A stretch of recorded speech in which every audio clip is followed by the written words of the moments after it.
Aturan kedua, kalau ternyata masih terdapat pelanggaran, bisa jadi izin usahanya akan dicabut.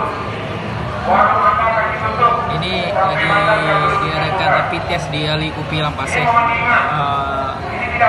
lihat nanti hasilnya gimana. Oke.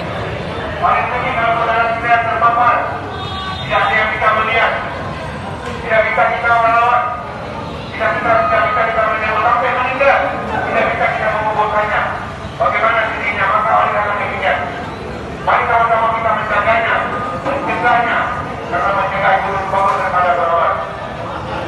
Karena belum ada satu kepastian obat untuk kita menyembuhkan penyakit COVID-19 ini. Maka oleh karena demikian, mari sama-sama kita jaga.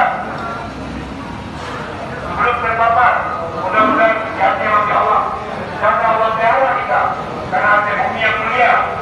Insya Allah mudah-mudahan komunikasi berbaik Allah akan selalu.